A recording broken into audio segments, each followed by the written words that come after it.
प्रिय विद्यार्थियों, मैं डॉक्टर एम के शर्मा से आचार्य गणित राजकीय महाविद्यालय राजगढ़ अलवर आज बीएससी पार्ट थर्ड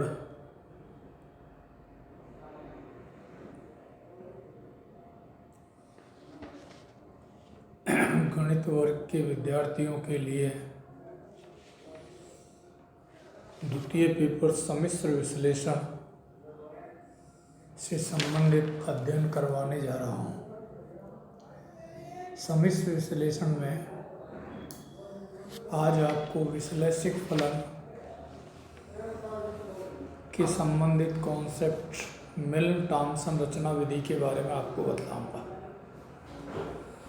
मिल्न टॉमसन रचना विधि क्या होती है ये मैं आपको बतला रहा हूँ।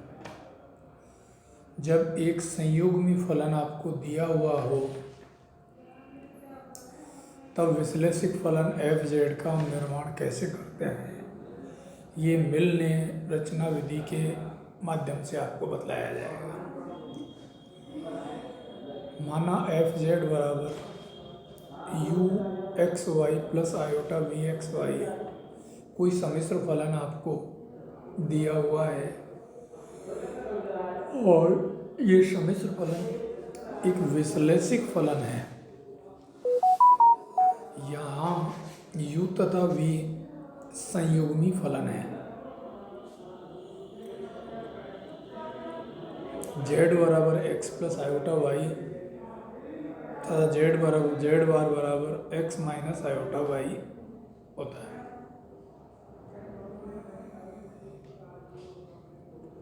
मिल्न टॉमसन रचना विधि में हमको यहाँ u दिया हुआ है इसलिए v ज्ञात करना है। इसे ज्ञात करने के लिए हम निम्न प्रक्रिया अपनाएंगे। सर्वप्रथम z तथा z बार के मान से हम x तथा y दोनों का मान निकाल लेते हैं। x बराबर 1/2 z प्लस z बार तथा y बराबर 1/2 iota z minus z bar होता है।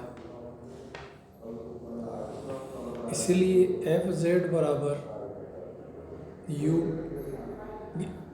X Y plus iota V X Y में x और y दोनों के मान रख देते हैं। x का मान z प्लस z बार बटे 2 और y का मान z माइनस z बार बटे 2 आयोटा रख देते हैं। यहाँ z तथा z बार को सर्वसमीका मान सकते हैं और सर्वसमीका मानने पर z बराबर z बार रखने पर एफ जेड बराबर you Z zero plus iota V Z zero के बराबर हो जाएगा। उन्हें डब्लू बराबर एफ जेड बराबर यू प्लस आयोटा वी। अब हम एफ जेड जो फलन दिया हुआ है इसका अवकलन करते हैं जिसको एफ डैश जेड से व्यक्त करते हैं और एफ डैश जेड बराबर डी डब्ल्यू बटे डी जेड बराबर डेल डब्ल्यू बटे डेल एक्स बराबर डेल यू बटे del X plus iota del V बटे डेल एक्स। यहाँ पर हम कॉची-रीमान समीकरणों का प्रयोग कर सकते हैं। कॉची-रीमान समीकरण जैसा अपन जानते हैं यू एक्स बराबर वी वाई तथा यू वाई बराबर माइनस वी एक्स होता है। कॉची-रीमान समीकरण का हम एफ डैश जेड में प्रयोग करते हैं। इसके बाद में यदि हम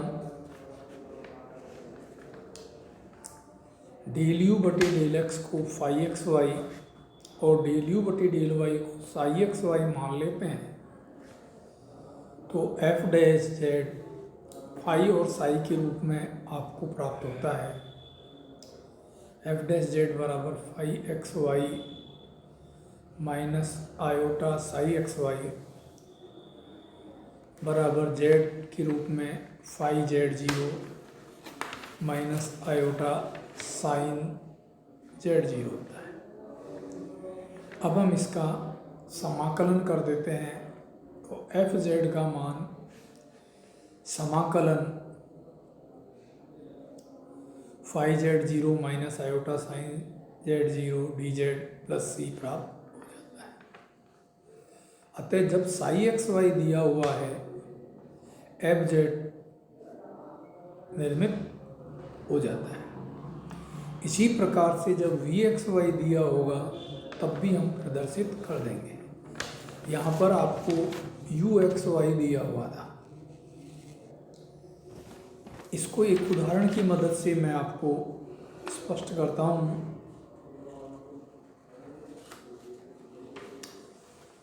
उदाहरण में आपको एफ जेड बराबर U plus iota V comma Z बराबर एक्स प्लस आयोटा वाई एक विश्लेषिक फलन के रूप में दिया हुआ है और u माइनस वी बराबर ई की power X cos of Y minus sine of Y आपको दिया हुआ है।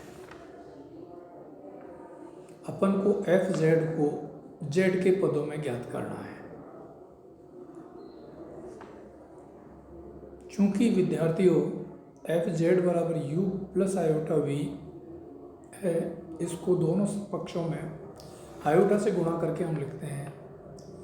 तो आयोटा एफ जेड बराबर minus V plus iota U प्राप्त होता है। अब इनको हम जोड़ लेते हैं तो हमारे पास में 1 प्लस आयोटा एफ जेड बराबर u minus V plus iota times u plus V होता है और इसको अपन कैपिटल एफ जेड के रूप में मान लेते हैं। इस u माइनस वी को कैपिटल u और u प्लस वी को कैपिटल v मान सकते हैं। तब कैपिटल एफ जेड का मान u प्लस आयोटा v के बराबर प्राप्त होता है। स्पष्ट है कि एफ जेड एक स्मॉल एफ जेड एक विश्लेषिक फलन आपको दिया हुआ है। अब कैपिटल U बराबर U माइनस वी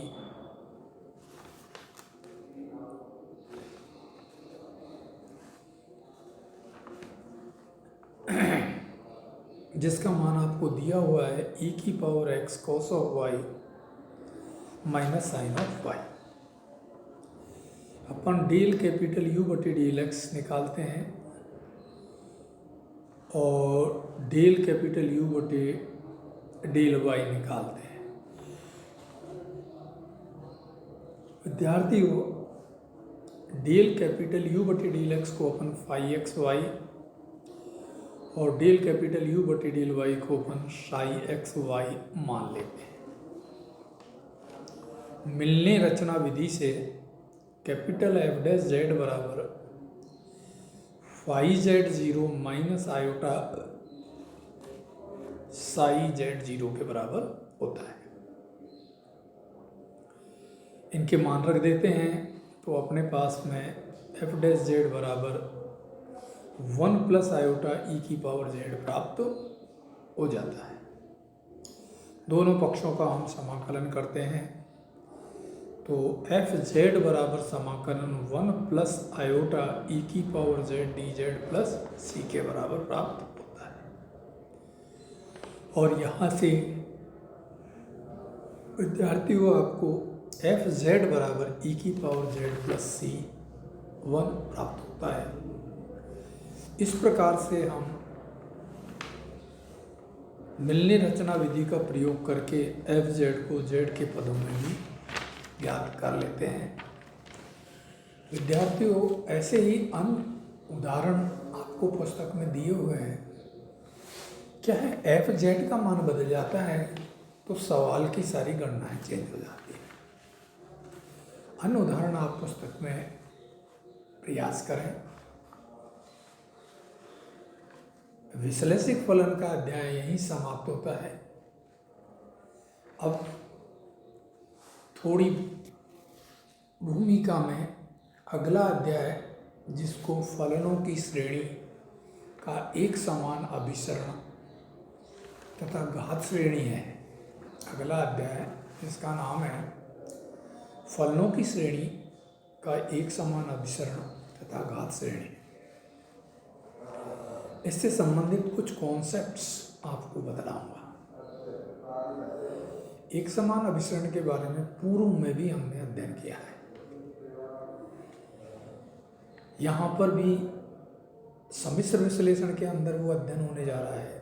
बेसिक स्वरूप, मूल परिभाषा वही रहती है, केवल अंतर यहाँ पर वास्तविक चर के स्थान पर, वास्तविक राशि के स्थान पर सम्मिश्र राशि या सम्मिश्र चर काम आएगा।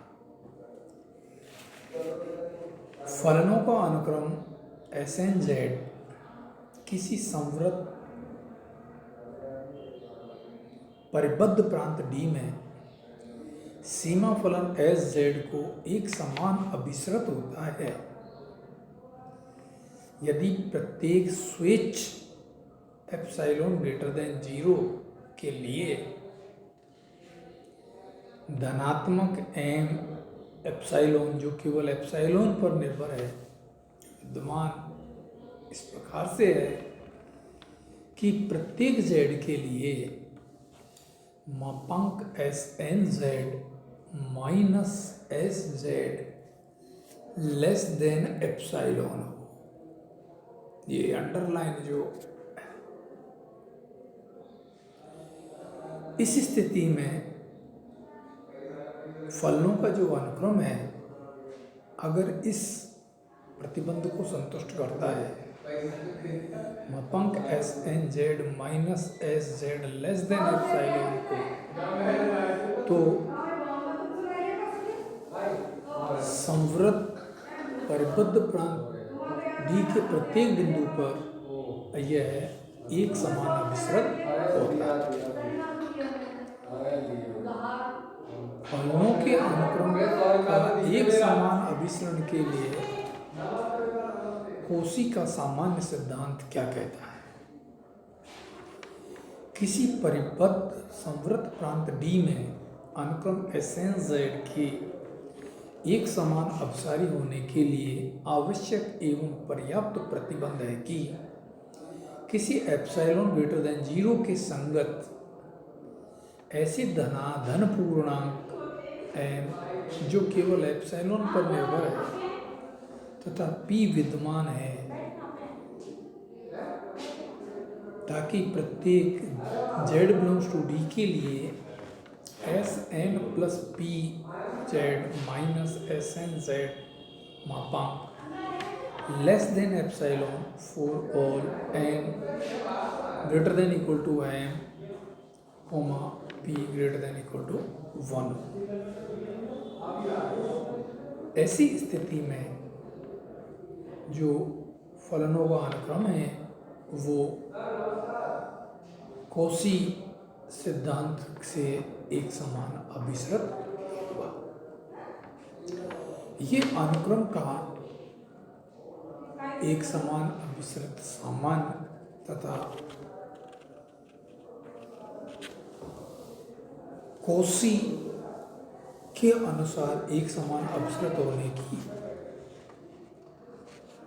परिभाषा है। अब मैं श्रेणी का एक समान अभिसरण क्या होता है वो बतलाता हूँ। कोई अनंत श्रेणी सिग्मा FNZ प्रांत D में एक समान अभिसारी कहलाती है यदि अनुक्रम SNZ प्रांत D में एक समान अभिसारी हो। यहाँ SNZ बराबर F1Z plus F2Z plus dot dot dot FNZ है। विद्यार्थियों, थोड़ा सा मैं आपको चीज़ क्लियर करूं कि जो एस एन जेड का मान हमने यहाँ लिखा है, ये एस एन जेड का मान लिखा है, लास्ट में ये एफ एन जेड है, न कि एस एन जेड है। ये जो है ये एफ एन जेड है।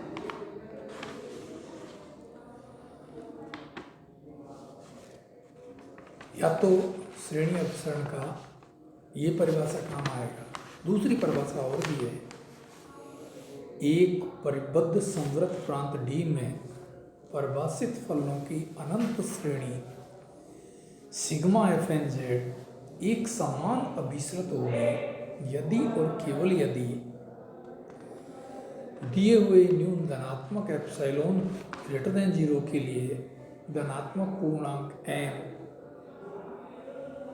जो जेड से स्वतंत्र है लेकिन एप्सिलॉन पर निर्भर है, इस प्रकार से है कि प्रत्येक जेड बिलोंग्स टू डी के लिए मापांक F N plus 1 Z plus F N plus 2 Z plus dot dot dot F N plus P Z less than epsilon हो for all N greater than equal to N के।